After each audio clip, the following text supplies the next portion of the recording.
Ang insidenteng yan sa Tondo, patunay na kahit binasa na ang isang paputok, delikado pa rin.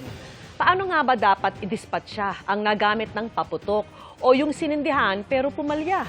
Makinig po sa mga kapuso sa mga tips ng mga eksperto sa pagtutok ni Dano Tingkungko.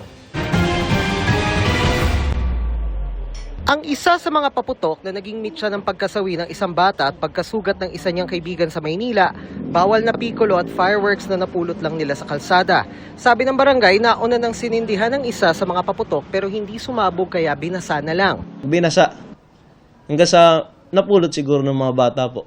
Tapos pinaputok nila kanina. Kung wala pang ang bisperas ng bagong taon, may ganito ng mga insidente. Paano pa kaya sa Enero a 1 kung kailan nagkalat na naman ang mga basyo ng paputok sa mga kalsada? Nauna nang ibinili ng Department of Trade and Industry sa publikong wag nang galawit, pilitin pang paputokin ang mga paputok na gamit o nasindihan na, pumutok man yan o hindi. Sabi ng Bureau of Fire Protection, hindi simpleng pagbabasa lang ang kailangan gawin sa mga sumablay na paputok kung itatapon na. Kung ganyan lang, pwede itong matulong muli at sumabog. Sa init na ng paligid at solar energy or radiation from the sun ay pwedeng mag-trigger ng explosion din kasi nag-react na yung chemical, no, nabasa, natuyo ulit. Ang dapat anyang gawin, ibaba dito sa tubig ng 5 minuto o hanggang magpira-piraso ang mismong paputok.